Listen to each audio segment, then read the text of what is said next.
Hola a todos, tengan buenos días, buenas tardes o buenas noches. Bienvenidos a Voces Alternativas, este canal de información que no te dan los medios. Esta va a ser simplemente una breve introducción para lo que fue la entrevista eh, que le hice hace un par de días al rabino David Weiss, Israel David Weiss, rabino pro-palestino antisionista. Imperdible, es muy importante que la vean y simplemente quería decir, por las, digamos, pocas vistas que ha tenido hasta ahora, que es preciso que activen los subtítulos, porque la entrevista es en inglés. Tiene traducción automática. Simplemente si van acá abajo de la esquina inferior derecha, si están con una laptop o una computadora, van a ver una pantallita, activan los subtítulos, que salgan como salgan. Luego de activar los subtítulos van a la ruedita tipo engranaje y ahí hacen clic de nuevo y va a salir subtítulos de nuevo y hacen clic de nuevo y ahí sale recién traducción automática. Por ahí a veces haciendo clic ya con los subtítulos activados en la pantallita de abajo del margen inferior, ya al hacer clic en la ruedita sale traducción automática, hacen clic en traducción automática y eligen el idioma, porque te salen todos los idiomas, varios idiomas, y obviamente, bueno, que les traduzca al español o al idioma que ustedes prefieran. Entonces, simplemente eso, quería hacer una introducción de que no se la pierdan, que es valiosísima todo la información que da sobre el verdadero judaísmo, ¿no? El judaísmo que fue siempre el más antiguo, que no estuvo nunca de acuerdo con la creación del Estado de Israel, mucho menos de la manera que fue creado, un Estado secular y utilizando el terror y la limpieza étnica y las masacres. Así fue creado el Estado de Israel. Sin lugar a duda, esto lo dicen hasta los propios historiadores israelíes nacidos en Israel, como Ilan Pape y Shlomo Sant, de los más prestigiosos de todos. Y ya no le cabe duda al mundo entero, salvo a los gobiernos que son, en fin, no hay cómo calificar a los gobiernos occidentales, empezando por el de Biden, los demócratas. Igual, por suerte, ahí se les está despertando la comunidad judía local, progresista, si querés, estudiantil. Por suerte se están despabilando y están haciendo las manifestaciones que están haciendo, que ojalá las hiciéramos acá, ¿no? No sé qué pasa acá, que no veo la misma respuesta. Así que bueno, les recomiendo, por favor, que activen la traducción automática y que no se pierdan y difundan esta entrevista, porque todo lo que dice el rabino, todo lo que dice el rabino sobre el verdadero y auténtico judaísmo y cómo no tiene absolutamente nada que ver con el sionismo, y cómo criticar al sionismo no es ser judeófobo, porque no es antisemita la palabra correcta. Si bien hay judeófobos y judeofobia, que es lamentable, porque la hay, criticar al sionismo no podemos admitir esa carta, ese chantaje que utilizan los medios, que son de ellos, que son del sionismo, que es un movimiento internacional, no solamente en Israel, sino que tanto poder tienen que manejan el Congreso de los Estados Unidos y la política exterior de Medio Oriente mínimo de Estados Unidos está manejada por sionistas, que no hace falta que sean de origen judío, como lo dice Joe Biden en aquel video que yo traduje en 2008, creo 2010, no me acuerdo, donde dice que no hace falta ser judío para ser sionista. El mismo joven diciendo eso. Así que no dejen de verla completa si les interesa.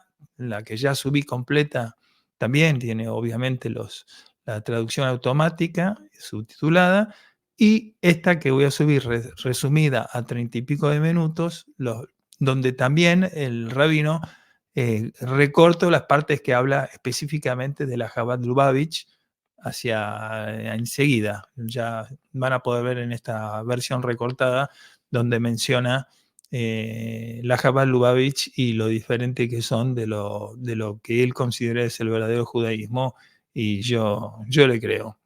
Las diferencias enormes que hay entre el judaísmo ortodoxo verdadero que nunca estuve de acuerdo con el sionismo, y el judaísmo reformado, ayornado y a conveniencia, y que en muchos casos yo considero que deja de ser una religión directamente, son un grupo no quiero calificar, pero bueno, ustedes mismos se darán cuenta. Así que, y hay una anécdota mía personal con la Jabad Lubavich, que antes de que yo supiera que ellos fueran Jabad Lubavich, hace muchos años antes de mi ley, que estuve haciéndoles una pregunta a los rabinos por la calle, y bueno, la contestación, que es muy interesante. Así que se lo dejo para que lo vean, no les digo cómo fue la anécdota, vean el resumen al menos, que viene a continuación. Y bueno, y suscríbanse y pónganle like, porque el canal lo necesita, porque es nuevo, y bueno, estamos llegando casi a los 1000 suscriptores, y tenemos que pasar eso, y para que los algoritmos de YouTube lo recomienden. Así que un abrazo a todos. Somos una selecta minoría, pero vamos para adelante. Gracias. Rabbi, allow me please Yes. to bring this.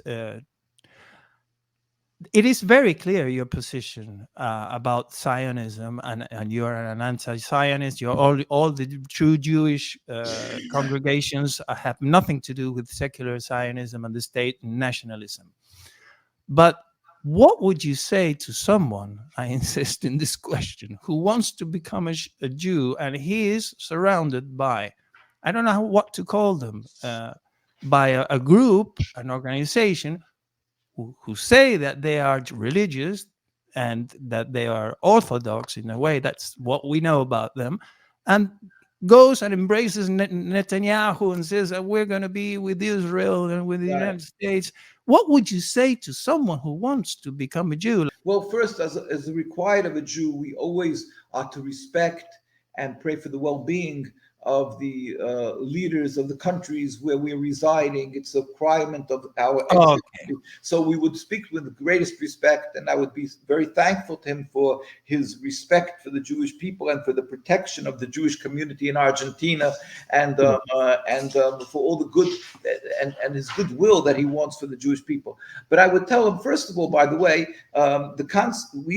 we discourage people from becoming Jewish. It's a law in our Judaism. Anybody could read our law books for two reasons. Because the Almighty created the world. He requires of everybody to recognize that he gave Moses the Torah, which states there that you should keep the 7 commandments of Noah, which is to believe that there's one God, that not to worship idols, not to kill, not to steal, not to commit adultery, to have a court system in every land. It shouldn't be anarchy. There should be a law system in the land, and not to eat from an animal while it's still alive, while it's still shaking. So you have 7 commandments of Noah. Now, if you uphold that, it says in our law books, it says in the books of Elijah the prophet, that you will inherit the world to come. We believe there's a future world and so forth. So you will inherit this world to come. You don't have to be Jewish to serve God. But if somebody would convert, and anybody can convert to Judaism, by the way, it's contrary to what people say. It's not ethnical. It's not ethnical. It's not racial. Anybody can become Jewish. Anybody, exactly. So if somebody wants to convert, they can convert, but then they are required to uphold 630 commandments, many laws, and like, for instance, the Sabbath, which is every Sabbath, which every person who comes from a Jewish mother is required. On 6 days they work. The 7th day they're forbidden, from Friday evening sundown to Saturday, like an hour and a half. But sorry, they do all this. You know, right? Lubavitch, what is the difference between you and Lubavitch? Wait. So we're not allowed to do. There's a lot of things we're not allowed to. So it's hard. It basically it's a strong responsibility and obligation. And if somebody is Jewish and doesn't uphold these laws, he's sinning. So we're afraid that somebody. The tendency of the world is that a person has this weakness that he sees something good and exotic. For instance, he wants to do exercise, so he buys an exercise machine, he buys a treadmill, and he does it for a week or two, and then it gets less and less. And and then if it starts collecting dust in the closet. A person will maybe become Jewish because it looks good. He has, and he's very enthusiastic. And then after a while, it may become too complicated, and then he'll become a sinner because he's not upholding the laws. So because of that, and also, and there's once you've did the conversion to Judaism, there is no refunds, not even a 7-day trial period. And secondly, so you're a Jew for your life. And secondly, Jews, God rules the world. Everything, the tsunami, a plague, decrees, everything that happens is from God, good and bad. Everything is good from God. We just don't understand. But we believe the concept of anti-Semitism, where people harass Jews or whatever they did, it's from God to remind us that we're not here to live just a physical life of enjoyment. It's to remind us to repent, to do good. So we tell a person, you're going to become Jewish. You're going to have to uphold all the laws and never drop it, and you may suffer anti-Semitic attacks. So we discourage people from becoming Jewish usually, and it's a policy in many communities that it's not a law, but it's that they have that person practice the religion a whole year to go through the whole cycle of Judaism, and if they feel that they're still serious about it, and they say, with all of these issues, we'd be proud to become a Jew. We don't, and they would want to do it, then we convert them. But we discourage it because it's absolutely not, you can serve God without being Jewish. And so that's mainly what you would say to I would say someone.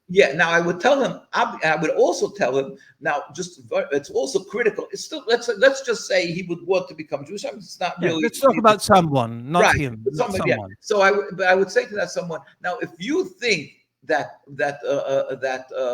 connection to the state of Israel or support of Israel, or because you're proud of the prowess of what Israel did for these 75 years, which is mind-boggling to be proud of what they did. But if you think that this is what it means to be Jewish, then you're very mistaken, and it's not Jewish at all, and that you've got it all wrong, and certainly there's no conversion to Judaism because that's not Judaism. That's a conversion to Satanism. It's because this is the diametric opposite. It is the contradiction of what Judaism is. Judaism is subservience to God, to believe that our whole lives are ruled by the Almighty. Everything that happens, everything good and bad, and it's to the God we turn, and that we should be pious and doing kindness to the world and not stealing the land from the Palestinians, and we are forbidden to create the state in Palestine. It's all wrong. So if there's any connection that's pushing the person to become Jewish because of he's connected with Israel or has a warmth to Israel, then he's got it all wrong. And it's not Judaism. That's an issue. That is why for these period, let's just say the last 1,000 years, when Jews were suffering terribly, let's say in Europe, and they tried to forcibly convert Jews to Christianity, and they were banished from many lands in Europe. The Muslim countries embraced the Jews. Now they were scholars. They knew my religion. They knew, so if they felt we were a danger to their existence, they wouldn't have taken us in. But they had no problem. They respected us, and the Jews, with the distinctly different religion than Islam, we lived together in peace and harmony. Why? Because they know that Jews don't aspire and do not want in any manner whatsoever to take over the land and create our own sovereignty. So Jews lived under the Ottoman Empire, and in fact, there was a period that Jerusalem was under the Christian rule, and then Solomon the Great, Solomon the Great, or whatever, they took,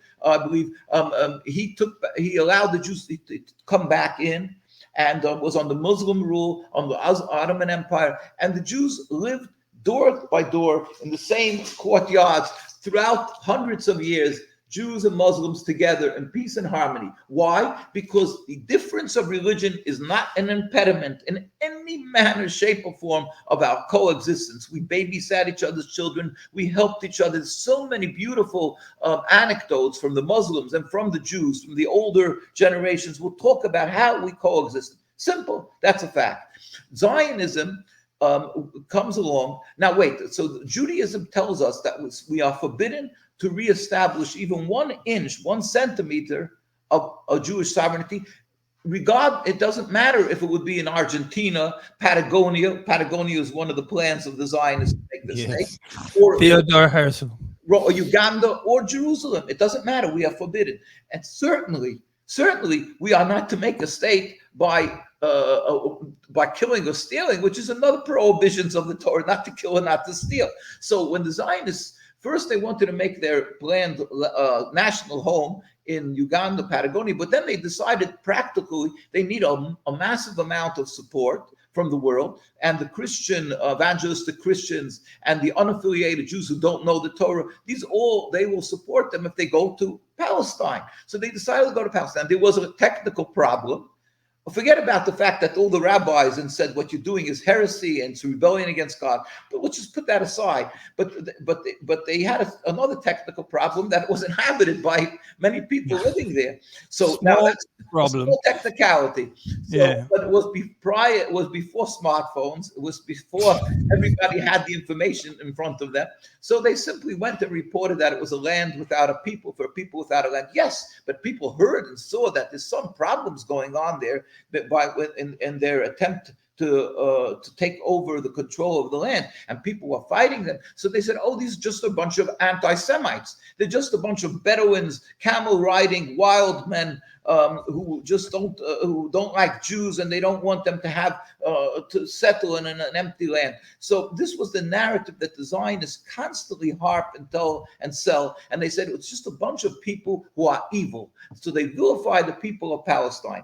Now, so in every facet, in every way you look at Zionism, it is wrong. It is evil. It is and it is against God. It is against the teachings of the Torah. It is contradictory Torah. We're not allowed to have 1 inch of a Jewish sovereignty since 2,000 years ago. We're not allowed to kill or steal, and we are supposed to even on top of that show gratitude for people who did us good. It was the Muslim countries. It was the Ottoman Empire. It was these people that embraced us, and we flourished in every Arab and Muslim country. You can go till today, go to Egypt, go to Iran, go to Yemen, go to wherever you like. All this country, you'll see the synagogues that were there for hundreds of years.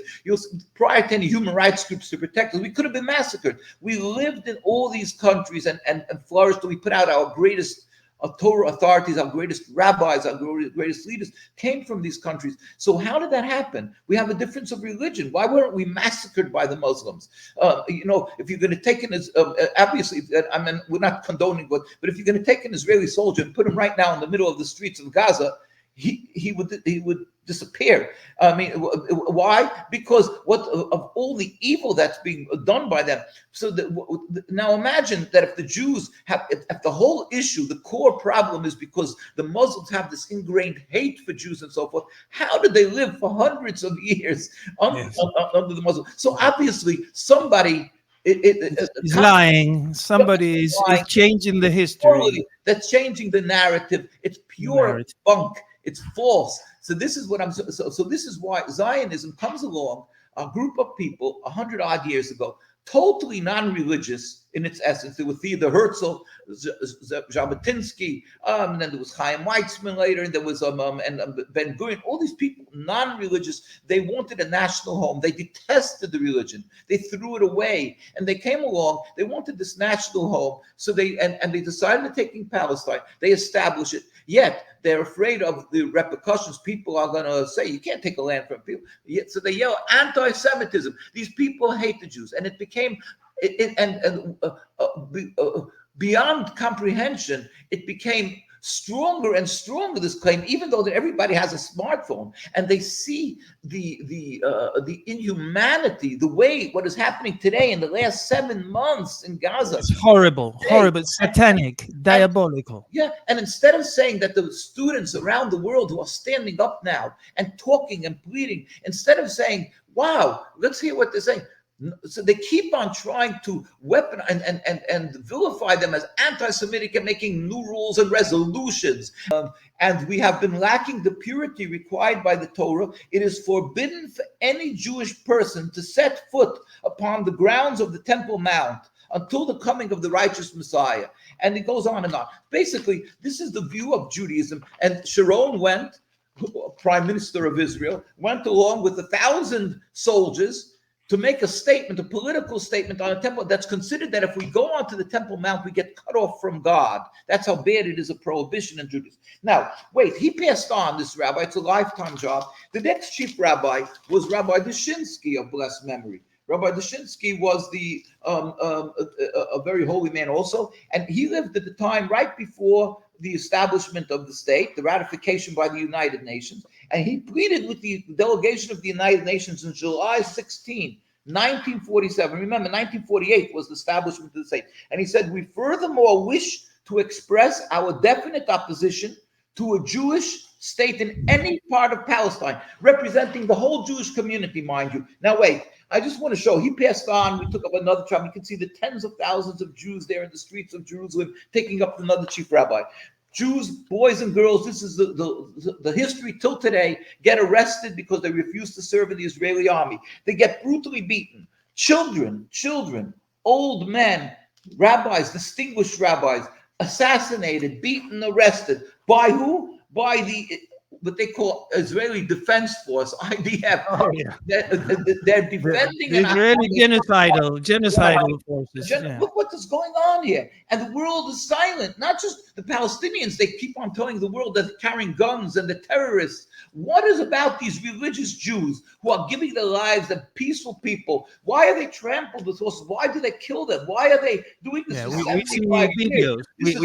We can see videos of how the rabbis there in Israel are beaten up by the police. They're sprayed with this stink spray to destroy their clothes, to discourage, on and on and on. So basically, here you see in the streets of Jerusalem, stop the Zionist terrorist massacre in Gaza. These are on the streets of Jerusalem. Basically, are they Neturei Karta also, or Jews, brothers? They're Jews invariably around the world. Wherever you will find a very religious community, the more the religious, the more they know their religion, and if they're practicing their religion, the more vociferous they'll be in their anti-Zionism. And the more, that's certain, the more the religious, the more anti-Zionist. You will go to New York, right here where I am. You come right across from Manhattan. It's called Williamsburg, Brooklyn, the largest concentration of religious Jews. There's not one single Israeli flag. Now, they're giving their lives for their Judaism. They're paying for the Jewish education, which they have large families, for kosher, for everything. And yet, and if it would be such a critical issue of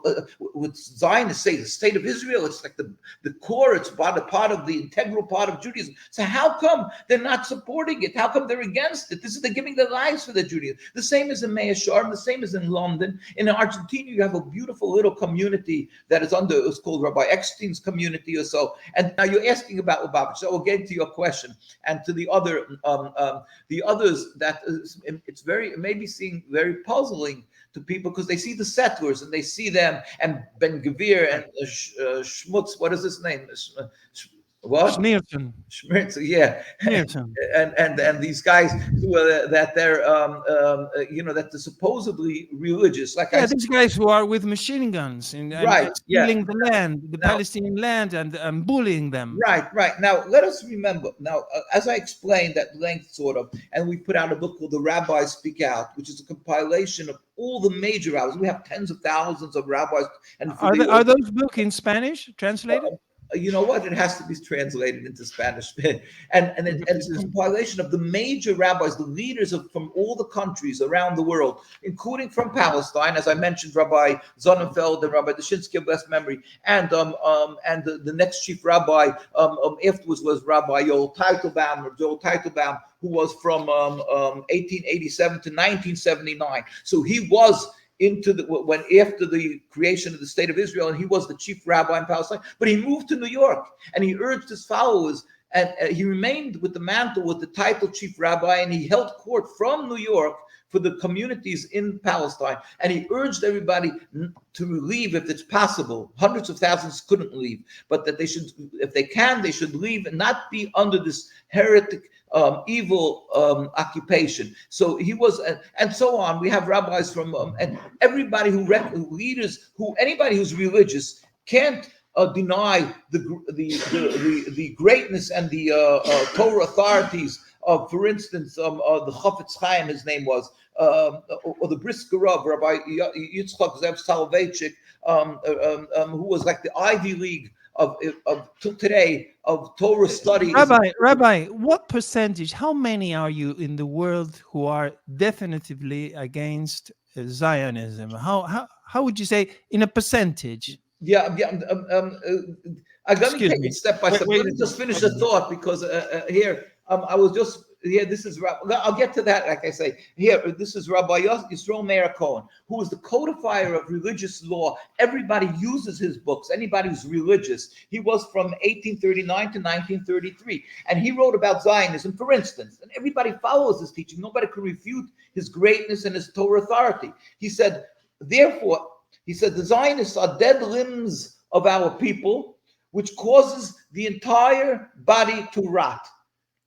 That's what he said. And so this is what he writes about Zionism. So basically, Zionism was totally discredited and written about by all the Torah authorities, whether they were Hasidic like me, whether they were Lithuanian type of Jews. Everybody said that is unpopular, including the Rebbes of Lubavich, by the way, which we have many of. They're all the ones. There was 7 rabbis in a period, one after the other, and that's the dynasty of Lubavitch, Chabad that you mentioned. And they all were prolific writers against Zionism till the last one, who he didn't declare himself a Zionist, but he was a problematic person who was a cult leader, and that's why Lubavitch looks like today. And I'm going to get into that. Just bear with me a second. Oh, that's interesting.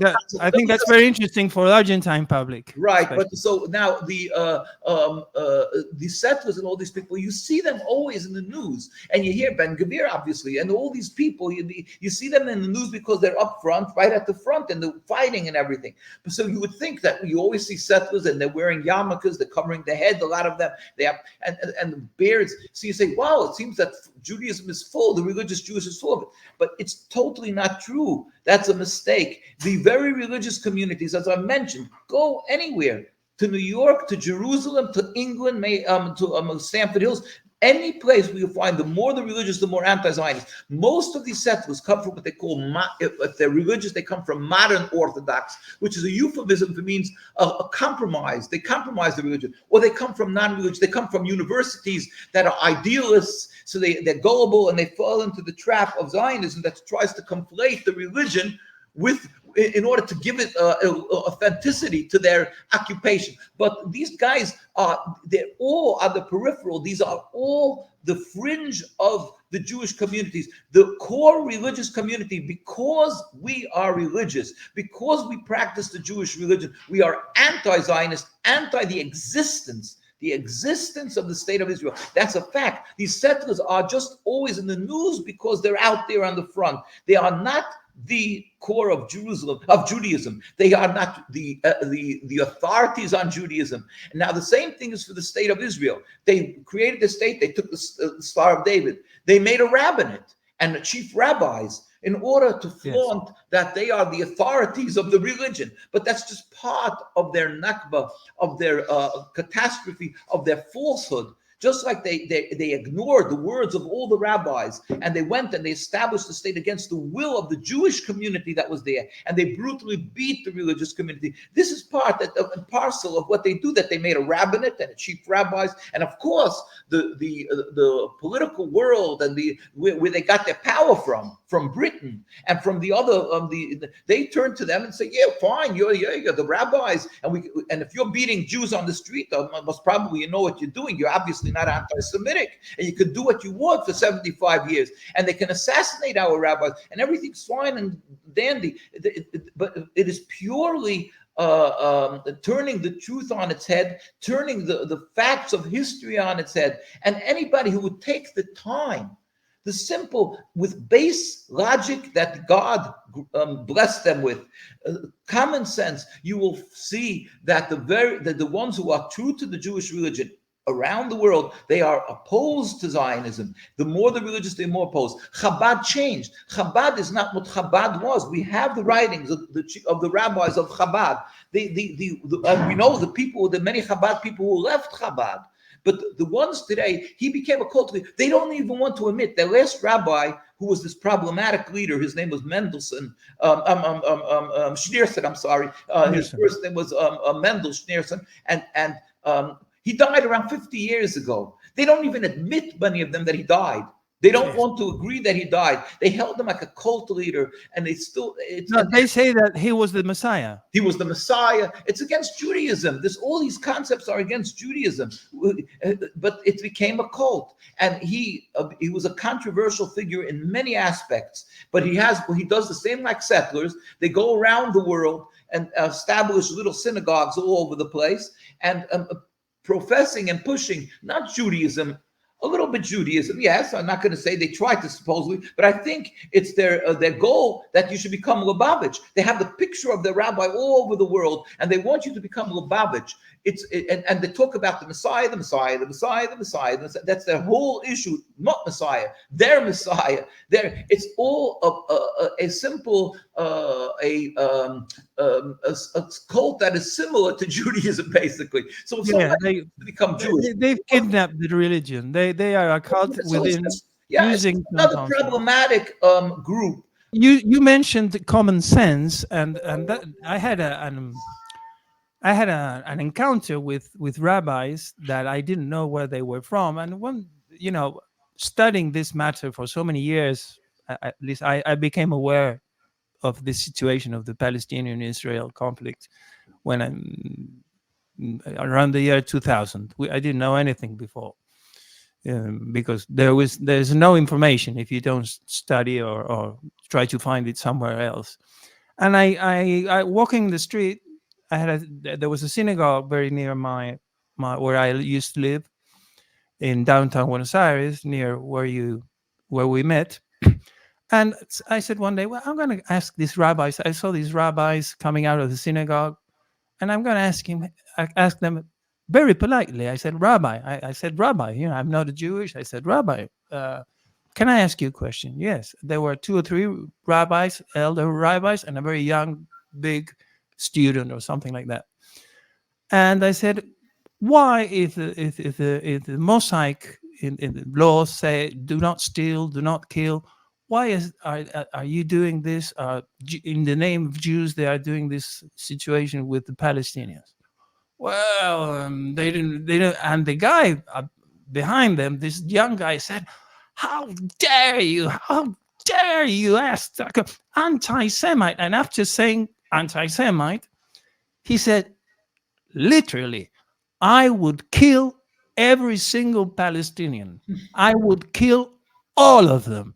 And the only thing I could say to him was, "Oh, nice religion. Then yours is not a religion."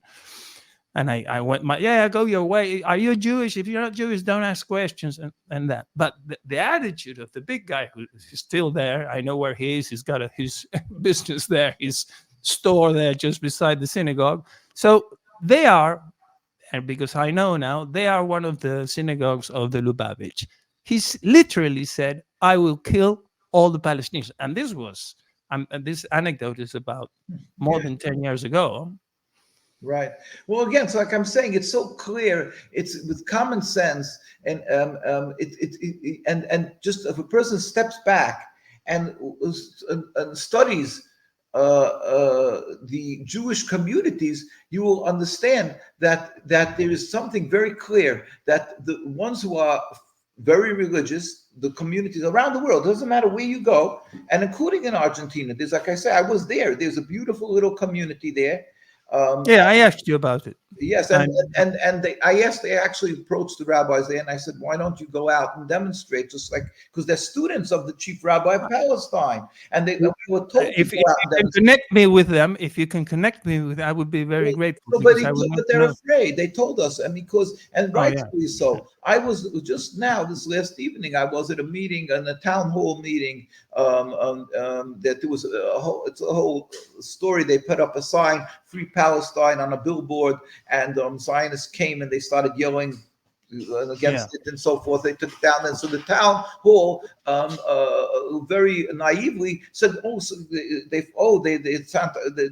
it's anti-Semitism going on here. So they're going to put out a resolution against anti-Semitism. So there was a town hall in the Palestinian community, the Arab community, called me to come along. And we went with a few rabbis, went out there. And we said, what I'm saying to you, of course, we have to make much more concise. And we explained this Judaism And there's Zionism, and we are, and what they're doing, the slaughter of the people of Palestine, is satanic. It has no ratification, has no. Okay, we come to a point where I have to make the uncomfortable question. Yeah, but wait, let me just finish with this. So what you're saying about Lubavitch and so forth. Yeah, okay. Very, very clear. Lubavitch in its teachings, and the ones who are true for the old Lubavitch, they are anti-Zionist. They will never accept it.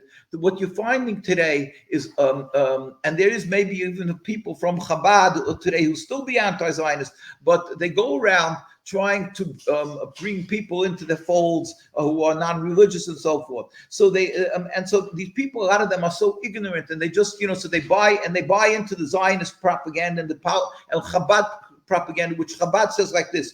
They're not going to say the Zionists, the ones who know something, but we have to protect ourselves because the Arabs want to kill us. So they use all these Zionist propaganda, talking points. Now, as I was in the middle of just explaining, Reform Judaism came that they're going to change Judaism. Now, so how could you call it Judaism? If you're reforming, it's not Judaism. They should have called themselves another name. But again, because it's the works of Satan, just like Zionism is, so they're using the religion.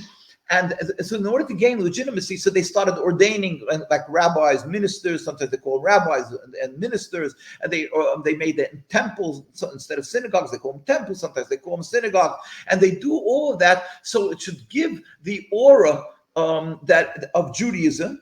But it's purely not. By their fruits you shall know them, said Jesus. Jesus said, by their fruits you shall know who they are. So they have this. It's purely not Judaism. Yet they consider themselves a legitimate branch of Judaism, Reform Judaism. Then another movement started, and it became very popular, like 250 years ago. And it spread like wildfire because it was very convenient for people. They didn't know their religions, and it became very convenient because they tried to assimilate. They cut off the beards, most of them entirely, and they started dressing like they wanted to assimilate into the Christian society, that they should be accepted and looked at as with respect. It didn't work that well, but anyway, where they tried to do it in Austria and Vienna, and maybe from God, he sent Hitler from there to show in the elite society of Germany, it's God's hand. If you would like, this is just what I'm. It doesn't say this in the books, but God showed that these are the ones who created reform, that you should assimilate and drop the religion. And there is where Hitler came from and said, your grandfather was a Jew, into Auschwitz. So it didn't help that assimilation. Maybe it was from God to show. And in Hungary, where they were the most religious, was almost 1 million people were killed. The 750,000 Jews lived there. But still, in all, it was the least that was affected by that the Nazis murdered millions of Jews. That was the last that they wanted. So I'm just saying, the hands of God. But reform is not Judaism. Yet they're coming along. And they call it reform, the changing. From that, by the way, these Zionists came from those children of these people who are non-religious mostly, and they come along and they said, well, assimilation is not working, so we'll try something else. And they'll try Zionism, not because they want to return to God, to the Holy Land, that they have a connection with God in the Holy Land. They simply want another angle of ignoring God and protecting themselves, they say, with the gun. And when they look at a religious Jew comes along, we say, what do you mean? God is our protection. What are you doing? God says, I protect you in exile. So they say, yeah, where was God in all these hundreds of years? Where was God? So they spew heresy, and that is the core, that is the essence of what Zionism is, and so now Lubavitch comes along, and they back and they stand together with the Zionists. So they're just again, and the settlers come along, and again, but they're not they're what they call modern Orthodox, some of them, and but they're basically, which means a compromised religion. And so it's the core essence of Judaism, not to rebel against God, not to steal and kill, not to make a state. So they're basically they're rebelling against that. They have politicized also. So they're basically not. So all these groups that you're asking in bewilderment, how could this be? They're all religious. Yes, we are a core little group. The Reform is today the majority of Jews, unfortunately. We may be the religious Jews who are true to the Torah, or maybe 10%, 15%, maybe that. How could that be? It doesn't matter. Abraham was one. It says, Maimonides writes that Abraham was one against the whole world that worshipped idols. We will continue. We believe that we will not forsake God, and God will not forsake us. We will continue with our religion. Eventually, they will fall to the side. Reform will disappear. Chabad, as it is, will disappear. The settlers will disappear. The state of Israel will end. It says in the Torah, why are you rebelling against me? It will not be successful. It says this in the Torah. You can't rebel against God. So the state of Israel will end. The Greek Empire, the Roman Empire, USSR that tried to stifle religion and send people to Siberia if they preached about God, they ended. Anything that's standing, that looks like it's etched in marble, it doesn't mean anything. The superpowers end. But God remains always the same, and we are remaining true to God, and the religion is saying so. Even though we are a minority, I can't tell you the exact numbers, but we are a minority, but we are the core of religion from Jerusalem that are still there fighting tooth and nail against the Zionists, to our communities in Argentina or New York, or wherever it may be in South America, wherever it may be, the core religious communities, sometimes a little pocket of it, a small community, sometimes larger, like in New York, we have the second largest community to the ones in Jerusalem. Again, no Israeli flag in our communities. We will remain true to Judaism, and this is what Judaism is. All the rest are just names, people using the name of Judaism to commit crimes, whether it is Reform Judaism, whether it is Zionism, whatever it may be. They should stop using my identity falsely. That's all there is to say about that.